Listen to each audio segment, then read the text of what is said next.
I'm Suzi Landolfi, and welcome to Be Crazy Well. Now, why would a therapist say that?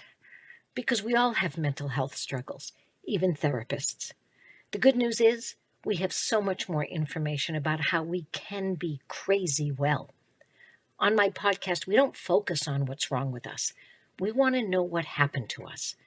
We're going to explore how trauma affected us, both negatively and positively. That's right. I said positively. It's called post-traumatic growth, and it's a real thing. Be Crazy Well will share mental health wellness practices, the newest mental health research, and most importantly, how we all get to create the person we deserve to be and the life we deserve to live. So join the mental health evolution and be crazy well. To see within is to know yourself. Hello, and welcome to Be Crazy Well. And I want to say something about that theme song. It's done by a young man named Calvin Love, a great person, father, son, and musician and songwriter. And I loved that he decided that he was going to talk about being your best self, like to be. And I was thinking about the fact that we're called human beings. Like, how are we being? People always say, how are you doing? And I go, well, that's not the question, I think. I think is, how are you being? How are you being with yourself? How are you being with others? How are you being in this moment? And that was really hard for me because I was definitely a human doing. Oh my God, I thought that the more I did, the more successful I'd be, my life would be better, I would get where I want to go, all of this doing, constant doing. And basically I was doing something because I didn't want to deal with something. I'm going to say that again.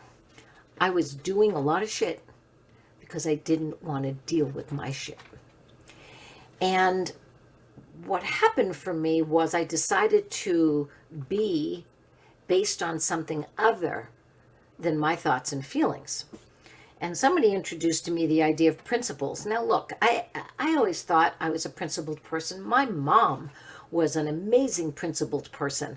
Like when we were, I think I was probably 5 years old, and I was watching television. And in those days, it was 3 channels. Most of the shows were black and white. It shows you how old I am, which I'm grateful for. And we'd be watching this old Western, and there'd be this battle between the cavalry and the native peoples. And my mom, white Anglo-Saxon Protestant, blonde, blue-eyed mother from New England, actually a direct descendant of the witch trials, looked at this little child sitting next to her, this little daughter, and I adored my mom, and looked right down at me and said, you know what? Root for the Indians. We did worse to them than we did to the black people. And I was like, whoa, this is a woman that looks at context. She looks at how we are treating and being with everyone, not just the people that look like her. She decided she wanted to know what being meant, how to be with others.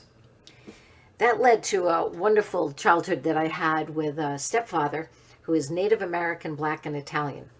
That's right. It was all 3. And I adored him.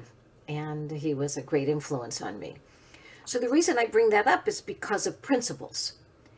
And when I decided that I wasn't going to base how I was going to be on how I felt or how I thought, that I was going to base what I do and how I am being on principles, my life changed. And it changed so dramatically in such a great way. We talk a lot about stress and worry and anxiety. And I realized that once you know you're going to make decisions based on principle and principles and not just your thoughts and feelings, everything gets easier. And when I say easier, I don't mean that everything goes right or that it goes to be the best way that you want it. It just means that I don't have to sit there and have an argument with myself. I don't have to sit there and worry about what I should do. If it doesn't support my principles, then I'm not doing it. If it does support my principles, I'm doing it. And the way to be with others based on principles makes being so much easier. Just to sit with, be with. And I want to read you something that I wrote a long time ago. A lot of people talk to me about what other people are doing to them or not doing, but mostly what they're doing. And a lot of times people talk to me about cheating. They're cheating, or they betrayed me, that I told them something and they told other people, or they promised to give me something and they didn't, or they stole something, or they did something, or the way they were being to them. And I want to read this to you. Our most hurtful betrayal is not what we do to others. It's what we do to ourselves when we abandon our principles and the person we deserve to be. Don't cheat yourself out of being the best you for you. No one can help make you a better you than you. So when Calvin, I heard that song from Calvin, Be Your Best Self, it really reminded me of what I wrote. And the fact that I started to realize that the most hurtful betrayal is what I do to myself more than others. Because what I directly do to me will justify what I do to others. And when I abandon my principles, that's a betrayal. If I tell people I'm honest, an honest person, and I lie, I've abandoned my principles. And I've cheated myself out of being my best me. I've also cheated myself out of having others trust me. Just because I was afraid of getting rejected, or I was afraid that someone wasn't being nice to me or treating me well or caring for me, I justified doing something or not doing something that were not based not on my principles. That was kind of a double negative, so let me say it again. When I justify doing something that's against my principles or not doing something to support my principles, I'm cheating myself. I'm making sure that I'm not the person I deserve to be. And I'm really sacrificing and putting at risk the life that I deserve to have. I also remembered that when I wrote this, I was so codependent, such a people pleaser, that I was always looking for someone else to make me better, or at least feel better. And so the last line, no one can help make you a better you than you. You know, I've talked to so many people this week, and it's amazing sometimes how everybody they don't even know each other, but how many people that I coach are struggling with similar things at a similar time. Makes me sort of believe that there's this universal energy, the universe actually moving through all of us, and that we are transmitters and receivers. That the energy that we have, I really believe this, that we can transmit energy and receive energy from each other. We now know that 7 to 10 feet of energy comes off of our heart. And so when you're standing in close proximity to someone, your energies are touching and they're affecting each other. You know it when someone walks into the room and you feel, quote unquote, their energy. Horses have about 30 feet of energy coming off their heart. So for you that don't know this, I'm an avid honorer of horses, and I do equine therapy, and I actually teach people how to gentle wild mustangs because they taught me how to be gentle. So that energy is something that I really, really support and honor and believe in. I also believe in the energy of intuition.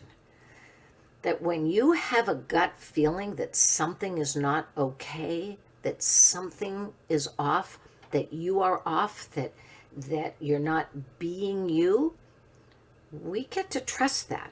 We get to check in with that. We get to honor that we kind of know what we need to know. It's only when our anxiety and depression get in the way to try to tell us something different. Or worse, what was told to us as children that we're still believing. And this idea of you being the person that helps you be your best self, that just is true for the rest of your life. That doesn't mean that you're not going to need and deserve help. I need and deserve help all the time. Like I went to the the Salvation Army the other day to drop some things off. I'm an avid thrift store buyer and donor. And so I realized that some of the boxes were literally now too heavy for me. I'm not quite as strong as I used to be 30 years ago, 50 years ago, even 10 years ago. And when the gentleman came up to me and said, "Do you need some help?" How easy it was for me to say yes. And how grateful I was. And I didn't think ill of myself because I couldn't pick up that box of books. I didn't beat myself up and say, "Oh my God, you're so weak, and why are you always asking for help, and you need too much help," and all that. I don't do that. Why do we do that when we're trying to be our better self? Why is it that we struggle with picking up the phone and say, "Oh my God, I was just yelling at my kids. I need some help. I need to talk to you about some things. I need to share with you what's going on." And I also get to be my better self by me apologizing to my kids, or me apologizing to the other person, me owning my stuff. I have a young woman who I coach and I just adore, and she had a podcast called The Shit Show. I told her, I said, I want to change it to Own Your Shit Show. Like, just own your stuff. And it's really, really important that we become the person that's going to hold ourselves accountable. And we also get to have a team. So for me, I didn't serve. I didn't join the military. I decided to join veterans. And what do I mean by that? Well, I made a conscious choice to want to be with veterans. And I did that because I'm looking constantly for teams and for men and women that base their lives on principles. Now, I'm not saying that every veteran in the world is making decisions based on their principles every day, all the time. I still struggle.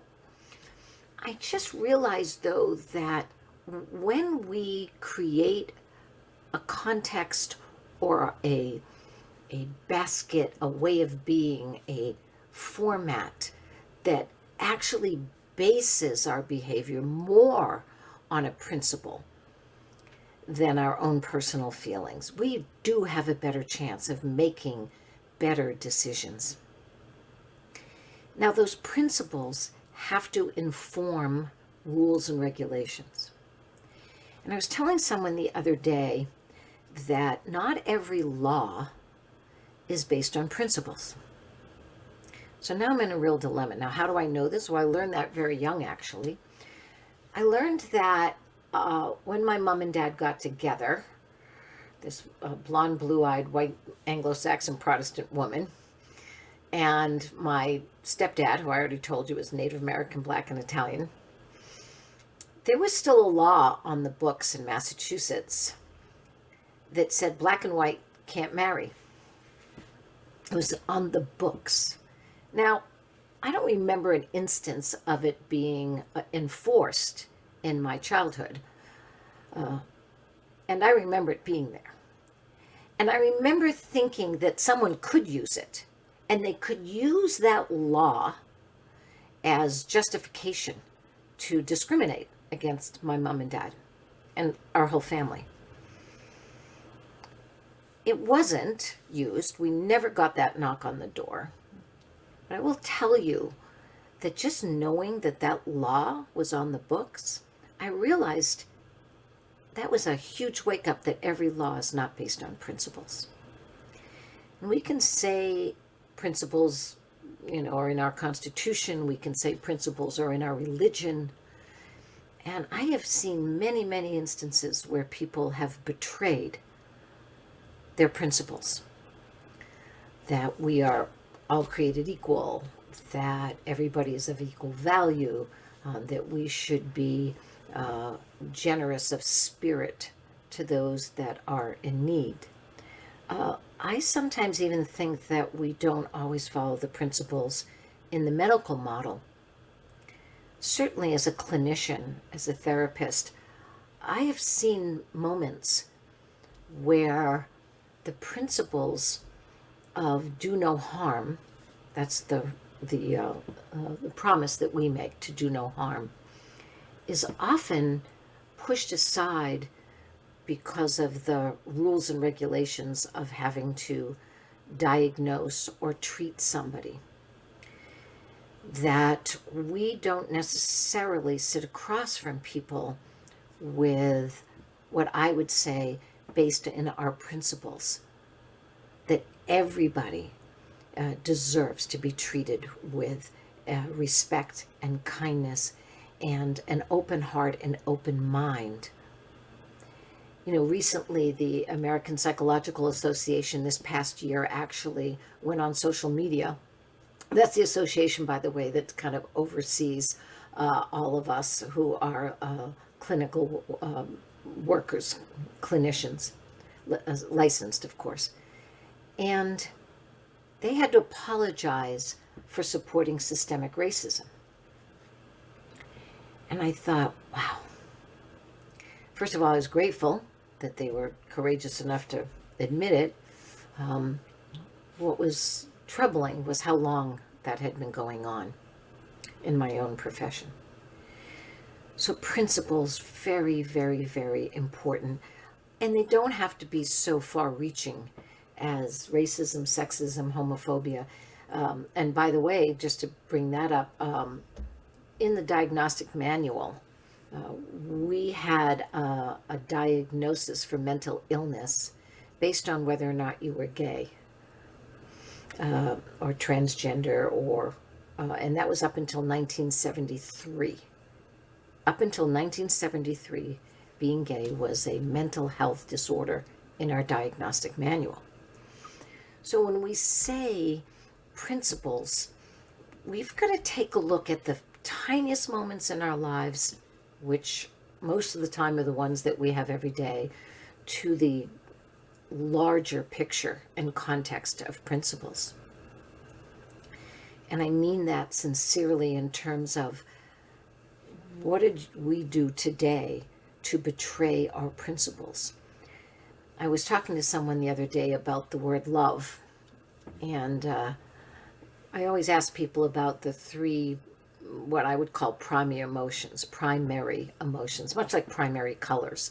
We now know that, and you know this because you've done this, and you've probably done it with your kids if you have children, that if you have these three crayons, you can make a lot of other colors. And what are those three crayons? Red, yellow, and blue. Now, how do you know that? Because if you put blue and red together, you'll have purple. If you put blue and yellow together, you'll have green. And if you put red and yellow together, you'll have orange. But there's no way to make red, no way to make yellow, no way to make blue. They're primary. They are what they are. And the rest of the colors are secondary. So I ask people all the time, what are the three primary emotions? Because we've got all those emojis on our phone. And there's three primary that pretty much make up all the other emotions. And many times people will say love is one of the primary emotions. And I was thinking about love as an emotion. And I went back to my English class and I realized about how to construct a sentence. And to construct a meaningful sentence, like a true sentence, not a phrase, you have to have a subject, an object, and a verb. I said, okay, now I need three things to make a sentence.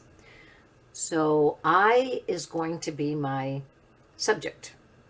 I am the subject of this sentence right now. So I'm going to start my sentence with I. I need an object. So I'm going to put you, all of you out there, as my object. So now I need a verb to complete this sentence. And I'm going to use the verb love. Now, I don't know how we all missed this because I missed it for a long time. Love is a verb. It's not an emotion. Love is how you treat somebody. I love you. I like you. You don't say let's say, anger you. You don't say, I happy you. Those are emotions. Love is an action. That means that love needs to be based on principles. So what are the principles of loving someone or being loved? Kindness, caring, honesty. Just a few. For me, those are kind of like my top 3. And I realized that when we base our behavior on principles, like love based on principles, we have a better outcome for myself and for others. And we'll feel an emotion that supports being treated lovingly. And that's joy. I can't think of more joy than when someone hugs me, brings me a cup of tea just the way I like it, helps me, cares for me, is honest with me, is kind to me. I truly feel joy. I can do that to myself too. I can be honest with myself. I can be kind to myself. I can be caring to myself and literally feel joy for myself, as opposed to criticism, self-loathing, anger, all of the above. And just to finish out this conversation about the 3 primary emotions. So love is a verb, it's not an emotion. So we know we've got joy. Actually, joy is intrinsic. It's when the body feels homeostasis. It feels comfortable. It feels safe physically first. That's what children feel first. They feel physically safe. They feel physically comfortable. Nothing's going on for them that is uncomfortable. And that then turns into our emotions and our thoughts. So joy is one. Most of the time people will list anger. I'll put it down, but I don't say much about it at the beginning. And then a lot of times they'll add fear and sadness. So now we have 4. And they don't usually say joy, they'll say happiness. We then have a discussion and we bring it back to joy, because the trouble with saying happiness is a primary emotion is you're always looking for something or someone to make you happy. And it's very difficult. It's very difficult to have somebody consistently make you happy, or for even you to consistently make you happy. It's also true about joy, but you have a better chance of understanding that that's intrinsic, that is your personal right to have your joy. So I go through the idea that maybe anger is a secondary emotion, like purple. And the 2 emotions that create anger are fear and sadness. Now, when you're a baby, you can have discomfort, and that will express physically. As you get older, as you grow, people are going to tell you that your discomfort is, if you have this look on your face and you're crying, they might say you're sad. If you have a startled look on your face, they might say you're scared. There's my dog. Sad and scared right now, I can tell. But I think what I'm trying to get to is this idea that if you have principles, your fear and sadness won't change into anger. Your fear and sadness will get processed in the present, so it doesn't change the anger. Because once you're in anger, it's really hard to have principles. I'm going to go close my door. Hang on. Okay, I'm back. So, the joys of doing your podcast in your home with 3 dogs. And it is a joy, trust me, to have the 3 dogs. So I'm just sharing all this with you today because it has come up so much. And when you can't change your fear and sadness at that moment, if you are struggling with those feelings and they have now turned to anger, principles are going to save your ass. And I mean it. Because even when I still get irritated, frustrated, angry, rageful, murderous, I don't get murderous anymore. Well, I've thought about it a long time ago, didn't act on it.